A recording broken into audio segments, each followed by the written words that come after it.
Hello everyone, welcome to Apti Plus Academy for Civil Services. It's a video on daily news and editorial analysis, which I'll be covering from the Hindu and Indian Express.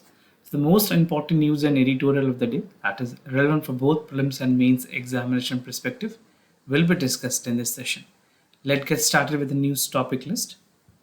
Today is 20th of October. The first important news, that is India's new domestic tourism policy. We'll see the detail about this particular policy.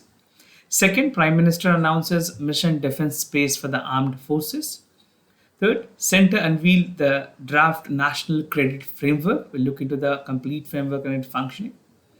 Fourth, Tamil Nadu launches Mission to Save Endangered Vulture. This is again a concern which has been continuing for the last 25 years. And talking about the other editorial part, a new lease for life of a climate action. Apart from the news and editorial discussion, at the end of this video, there will be MCQ based questions. These questions will be based on current affairs that will help you for the upcoming prelims examination. So without any further delay, let's get started. Before I begin this session, those of you who are new to our channel, do not forget to subscribe Apti Plus Academy for Civil Services on YouTube. If you like this video, if you find this video informative and helpful for examination purpose, do press a like button. Starting the session with the first news, that is India's new domestic tourism policy. Something important for General Studies Paper 2. Under the subtopic, Government Policies and Intervention for the Development of Various Sectors and Issues Arising from it, Design and Implementations. Now, the centre government, as a part of new domestic tourism policies, they have come up and identified some important cities. The cities include Prayagraj, Chitrakoot and Gwalior are among the cities that has been identified in the 15 states across the country to be developed as a hub for the domestic tourism. India's new domestic tourism policy move away from the theme-based tourist circuit and will now focuses on reviving up the destination of tourism. The initiative is being taken as a part of the first phase of the Swadesh Darshan 2, which will be kicked off in January 2023. Talking about the states that were in the first phase that were included, for the 15th state as a part of the first phase will include Madhya Pradesh, these are the states, also Karnataka, Tamil Nadu, Uttar Pradesh and Maharashtra. Among that, according to the Ministry of Tourism, 2 destinations from each state had been identified, and the Government of India put an impetus and focus on developing every 2 districts from the particular states, right? Her 2 destinations को focus करके development की बात की. Some of the prominent places which were identified at that point of time include Jhansi and Prayagraj in Uttar Pradesh, Gwalior, Chitrakoot and Khajuraho in Madhya Pradesh, Ajanta and Ellora cave in Maharashtra. I think most of you must be aware of this cave. If you have read art and culture, it's very evident that you must be aware of the fact. If not, you can read out about the cities, and this is also relevant for many other competitive examinations. Talking about tourism in India and the reachability of the tourism, the maximum reach out. So if you look into the data, you'll get into the clear-cut pictures. Like for Tamil Nadu, this is 20.29%, followed by Uttar Pradesh with 14.2%, Karnataka 10.9%, and Andhra Pradesh 10%. So these are the leading states. Apart from this, the other states which is on higher toll, Maharashtra, Telangana, West Bengal, Madhya Pradesh, Gujarat and Rajasthan. So even you can take the screenshot of this to get a clear idea, you can revise it, and even you can use this data in the mains paper. Now talking about the Swadesh Darshan scheme, what is this scheme all about? This scheme was launched way back in 2014-15, and under the scheme, the Ministry of Tourism provide financial assistance to the state government. This includes the state government and the union territories or the central agencies for development of tourism infrastructure in our country. So the impetus was there into developing the infrastructure. Now 100% central sponsored schemes, efforts are made to achieve the convergence with the other central or the state government scheme, which will also leverage the voluntary funding of available corporate social responsibility. Because CSR की बात करें, you must be aware that CSR is a provisions under the Companies Act, and there was specific provision that was made under the CSR that a corpus has to be decided and it should be deployed for the development of tourism in our country, right? So central public sector undertaking और corporate sector ने भी काफ़ी ज़्यादा इसमें corporations दिखाएंगे. Now, the theme-based tourist circuit, the Swadesh Darshan scheme called for integrated to development for the theme-based circuit, which include Buddhist circuit, coastal circuit, desert circuit, eco circuit, heritage circuit, north circuit, Himalayan circuit, Sufi circuit, Krishna circuit, Ramayana circuit, rural circuit, spiritual circuit, Tirthankara circuit, wildlife circuits, and tribal circuits. So these are some of the important circuits upon which the place were identified and are being developed. Now, about the Swadesh Darshan Scheme 2.0, which was again a revamped version for the prior one. So, with the mantras of vocal for local, the revamped scheme, namely the Swadesh Darshan 2.0, seeks to attain Atmanirbhar Bharat by realizing India's full potential for the tourism destinations. It will encourage the development of the benchmark and the standard for generic and theme-based development of tourism destination, which will include cultural and heritage development, heritage tourism, ecotourism, wellness tourism, MIC, that is called MICE tourism, rural development, beach tourism, and cruises, which include ocean and islands. Now, aim of this vision, first and foremost, is to create a job, including a self-employment for local communities. This is evident that if an area is developed for tourism, definitely it calls for a lot more employment to the rural people. Enhancing the skill for the local youth in tourism and hospitality, increasing the private sector investment in tourism and hospitality, and to preserve and enhance the local culture in the natural resources. Now, some data is there that is again you can utilize. So, the third tourism satellite account for that in 2017, 18, 18, 19, and 1920, the contributions of tourism in the employment has gradually increased. Earlier, it was 14.78% and 14.87%, and in 2019-20, it rose up to 15.34% respectively. Now, moving to the other news, Prime Minister launches Mission Defence Space for Armed Forces, something important for General Studies Paper 3, under the subtopic Achievement of India in Science and Technology, Indianization of Technology, and Development of New Technology. So, with an aim to harness India's power in the space and not just benefited from the people of the country but also to the entire globe, the Prime Minister has launched the Defence Space with 75 challenges at Defence Expo in Gandhinagar in Gujarat. Right? The space programs aims to develop the innovation solutions for the defence forces through industries and startup, and even a call for renovations and financial assistance to the startup and new entrepreneurship was also promoted. Mission Defence Space will be prepared with India for future possibilities and in space domain where it will increase the country's participations further. What is the aim of this scheme and this initiative? The initiative aims to capitalize India's space technology as an example of what security means for any strong nation compared to any other developed countries. The program will focus on various challenges in the area that has been reviewed and identified by three defense forces, that is Army, Navy, and Air Forces. Now, India's global share in the space economy, अगर बात करें तो पूरी contributions की, the space economy currently stands at $447 billion, and its comparison, the Indian space economy is valued at approximately $5 billion, which shows that India still needs to cover a big gap. And at present, India accounts for only 2% of the space economy, which put nations significantly economy after such as US and China, right? So we are behind other developed countries, even we are behind China. But in terms of contribution, this need to be augmented and increased from 2% to other number.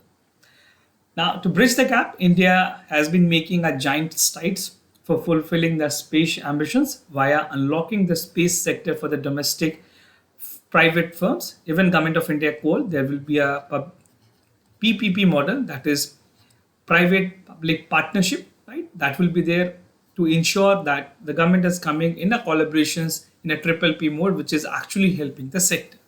Innovation startup to give them a chance to explore the untapped potential in the space sector. The performance of the space sector shows that the thriving ecosystem of the entrepreneurs and the private business, it aided from the government policies and reform. Over 55% startup has been registered with Indian Space Research Organization, that is ISRO.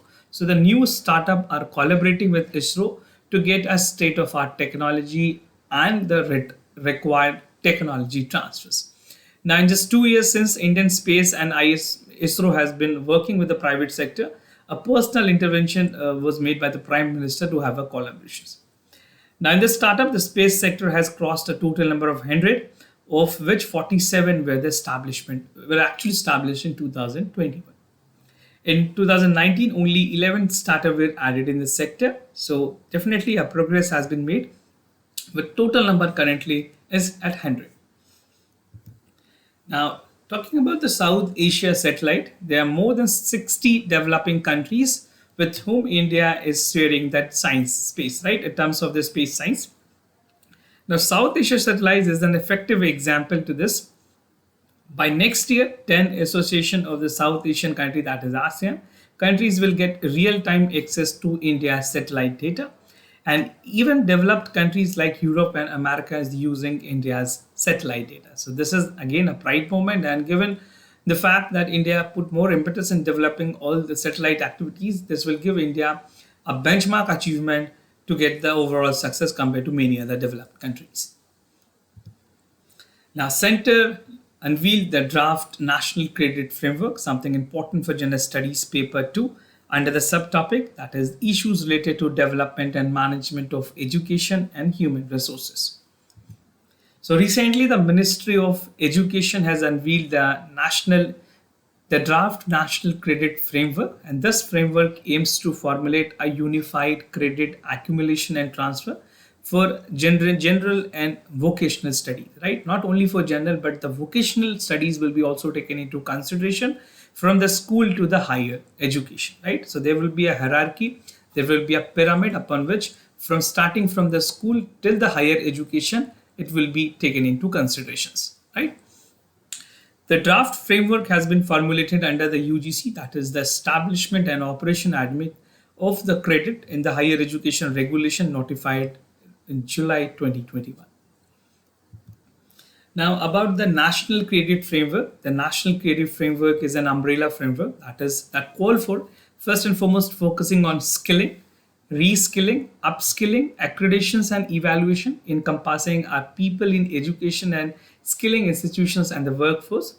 The government has developed the National Credit Framework to enable the integrations of academic and vocational domain and to ensure flexibility and mobility between the two. The National Credit Framework will also enable the student who dropped out from the mainstream educations to enter into the education ecosystem. Now, there's a concept of academic bank of credit, which is also known as ABC. This academic bank of credit under the National Credit Framework, the school student will soon be earning the credit from the academic and non-academic activities. This is also called CA, extracurricular activities, right? ECA. So they will be stored in an academic bank upon a student performances. And in the higher education also, this will be the part. This is what the Ministry of Education has said. They are planning to introduce the National Credit Framework. The framework aims to formulate a unified credit accumulations and transfer for the general and vocational studies from school to higher education. To just keep in mind, apart from general, the vocational studies are also the part of the credit bank. Now, what is the aim and rationale behind this decision? The National Credit Framework aims to formulate a unified credit accumulations and transfer of general and vocational education from school to higher education. And this is envisaged already in the National Education Policy 2020, which call for making education more holistic and effective with emphasis and integrations of general academic institution, vocational education, experimental learning, and make it more imperative to establish and formalize the national credit accumulations and transfer system. I think the aim is clear to you. If you're writing specifically in mains, do highlight all these two relevant points. This is an important point. Now, other news, that is Tamil Nadu launches mission to save endangered vultures. Important for Gender Studies Paper 3 under the subtopic Conservation, Environmental Pollutions, Degradations and EIA, that is Environmental Impact Assessment. Now, recently, the state of Tamil Nadu have formed a state level committee to set up an institutional framework for an effective conservation of vulture, which is almost went to extinct in country at the beginning of 21st century. So if it is being asked in examination which states has taken the initiative, the correct answer will be Tamil Nadu. Now, talking about the species of vultures that are found in Tamil Nadu, there are four specific species variety they are found. The first is the oriental white-blacked vulture. Second is long-billed vulture. Third, red-headed vulture. And fourth is Egyptian vulture. If you want to get more clarity, you can Google the images with particular name of the vulture so that you can get a clarity and feel of the particular species or vulture. Now, India's vulture population की अगर बात करें, this is alarming that 1996% in India has seen the decline in the vulture population between 1993 to 2003.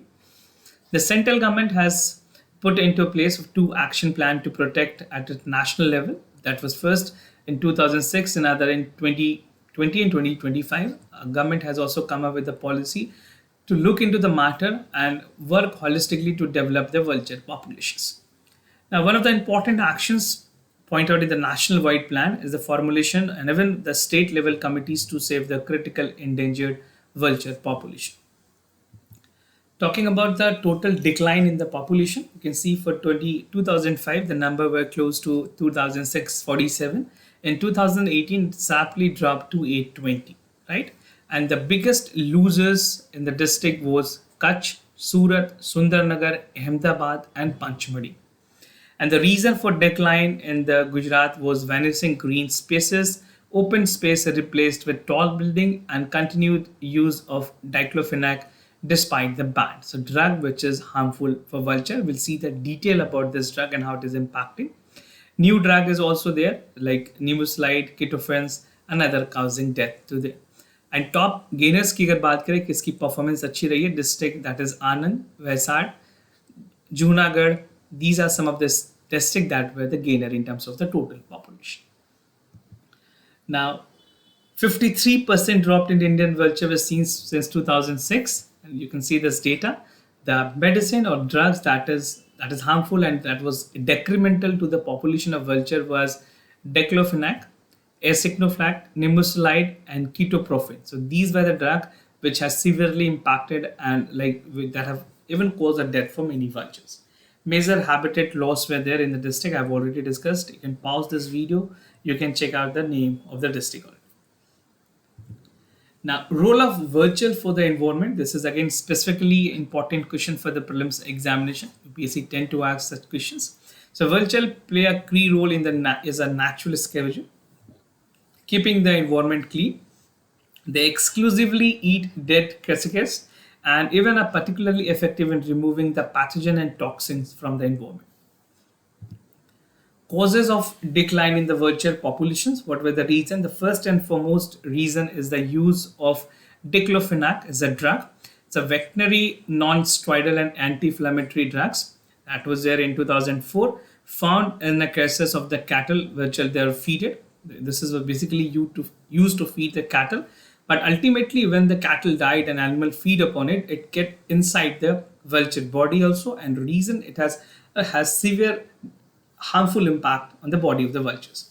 So the veterinary use of this was banned in 2008, and diclofenac is a drug that is used to treat cattle and was linked to the kidney failure in the vulture. The vultures जब feed करती थी dead cattle पे, जिन्हें already diclofenac की drug से treat की जाती थी, तो उनके kidney failure की cases report हुई हैं, and there is a decline in the total bird populations. So this drug is now banned in India. Now, conservation effort that was made by the central government. So there's a plan that is a Vulture Action Plan 2025, and this aims to create a vulture safe zone program that is implemented in the 8 different places across the country with an extended populations of vulture, including the 2 in Uttar Pradesh. Now, the Central Zoo Authority and the Bombay Natural Historical Society is working to establish a vulture conservation breeding program. And Ministry of Environment, Forest and Climate Change has come up with the action plan for the vulture conservation in 2006. And the Drug Controller General of India has banned the veterinary drug use of diclofenac. इसको पूरी तरह से ban कर दी गई है in the same year itself.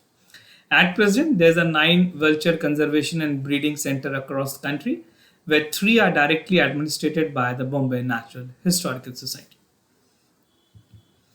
So this is an action plan, vulture action plan in India, that is for 2020 and 2025. But by the end of the 2025, government will release a detailed report about the progress made for the conservation of the vultures. Now, these are the other list of vulture species with their IUCN status. First is Oriental White Black Vulture. This is critically endangered. This the picture representation is also here. Stranded-billed vulture, this is again critically endangered. Long-billed vulture, this is critically endangered. Egyptian vulture, this is endangered category. Red-headed vulture, critically endangered. Indian Giffon vulture, this is least concerned. Himalayan Giffon, this is again near threatened. Vulture, that is Cinorus vulture, is near threatened, and bearded vulture is again a near threatened. You can take the screenshot for the revision purposes. Many a times UPSC tend to ask the IUCN status of the species, and in terms of vulture, they will definitely ask you the IUCN status. So you should be thorough about the critical understanding and the nature and the status of the IUCN. Now, moving to the editorial of the day, a new lease of life for the climate action, something important for General Studies paper 2. That is the government policies and intervention for the development of various sectors and issues arising from its design and implementations. So what I'll be discussing in this editorial, first talking about the theme of this editorial. The theme is life climate action, right? And we'll be simplifying this editorial with some important subheads, that are the life, a fresh perspective, India's track record and performances, onus on the developing countries or the developed countries, onus or responsibility, upcoming COP27 meeting, because India is going to take the presidency. So this will be something very important at G20, where India will set a benchmark and landmark achievement. So starting with the background, the current global situation is in turmoil. We have seen multiple fellows in terms of mutual recognition crisis and reinforcement crisis, a path of recovery from the COVID-19 pandemic, even for the devastating energy, fuel and cost of living crisis that has also emerged because of the Russia-Ukraine war. Now, this is for the first time that it began over 30 years ago. United Nations Development Program, that is the Human Development Report, has warned that the global human development measures have declined across the most countries in the past 2 years. Now, this comes against the backdrop, the greatest existential threat to all triple planetary crisis of the climate change, pollutions and biodiversity losses. Again, talking about the Paris climate change, अगर COP26 की बात करें जो Glasgow में recently हुई है, that call for urgent collective steps and call for limited emissions and even curbing the harmful emissions of the other sources. Now, life, a fresh perspective. Life stands for lifestyle for environment. This was announced by the Prime Minister of India at COP26 in November 21st to bring a fresh and much needed perspective into the environment conservation and even call for sustainable development. The idea was to promote an environmentally conscious lifestyle that focuses on mindful and deliberate utilization and instead of mindless waste consumptions. Now, many of the goals in the life can be achieved by deploying the nudges and the gentle persuasions techniques to encourage a positive behavior. So behavioral change is again a part that can bring a positive change in the society, in the environment, and overall calling for an inclusive and sustainable development. The life mission also recognizes that the accountability is relative contributions. Emissions across the poorest of the world population combined still fall even to 1% of the wealthiest. Now, the United Nations Environment Programs has even employed proven the nudging techniques such as discouraging the food waste by offering small plates in cafeterias, encourage recycling by making the bin led eye-catching, and encouraging recycling by creating a cycle path. According to UNEP, that is the United Nations Environment Program, more than 2/3 of the greenhouse gases emission can attribute to the household consumptions and lifestyle. Now, what is India's track record and the progress that was made? The vision of life, that is like taking a flight in the global mission launch. And recently, the Prime Minister and the UN Secretary General is on visit to India. He's visiting like UN Secretary General, and there will be launch. The UN Secretary General has provided a support to this initiative of Prime Minister, and Prime Minister and Secretary General of the United Nations are calling for a consumer across the world to become a pro planet by 2027. This is like a very important topic. Even for the essay, you can expect a direct topic, right? Adopting a simple lifestyle changes that can collectively lead to the path of transformational changes. Now, India can prove track record for translating the aspirations of the national mission, and whole of a societal effort is required. Now, the success of the Swachh Bharat mission, which was modified by individuals, communities, and across the socio-economic strata to become the drivers of collective goods, health, and sanitation, as an example. Now, what is the onus on the developed countries? The responsibility of the developed countries is something which is inevitable. This has to be done. The LIFE initiative resonates with the global climate justice. India has rightly called for highlighting the enhanced obligations those developed in the continued year to support the climate adaptations, mitigations, and most affected and the basically the least responsible. The average carbon footprint of the person in the high income countries is more than 80 times than that of the least developed countries. So you can see this number is pretty on the higher side. This need to be drastically reduced. Now, in words of Mahatma Gandhi, the world has enough for everyone, but not enough for everyone. Greed. This is again the tagline that was given by the father of the nation. Even you can use this type of acts in your essay paper. Now, there have never been a better time for India for the leadership in the climate change and homes to international stage.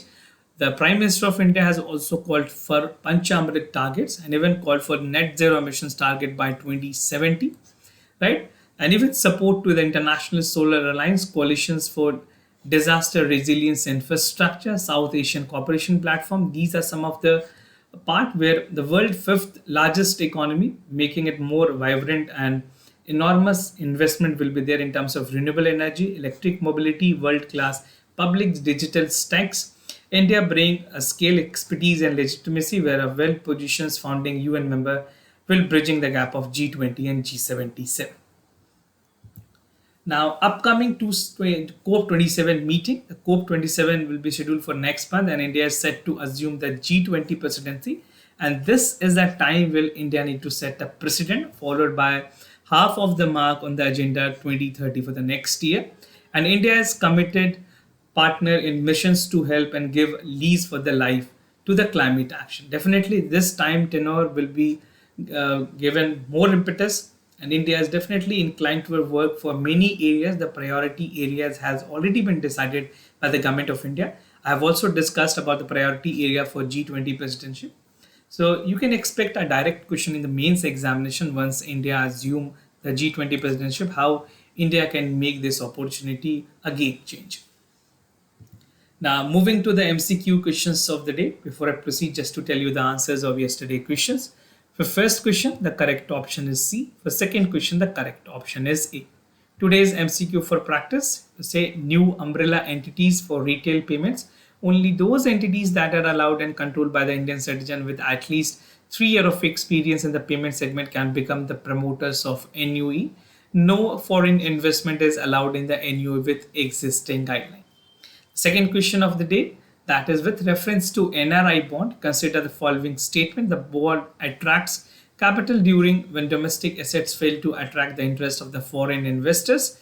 It helps in increasing the demand of rupee and stabilize its value against the dollar. So this is a current economy question which can be relevant for the prelims examination. Even during the recent time, US Fed has increased the rate. So in light of that, इस तरह के question काफी ज़्यादा आपके लिए exam के लिए important. This was all about for daily news and editorial analysis followed by the MCQ questions. If you have any other concern, you can let me know. I'll be more than happy to assist you. For time being, I'm signing off. Thank you so much for watching this video.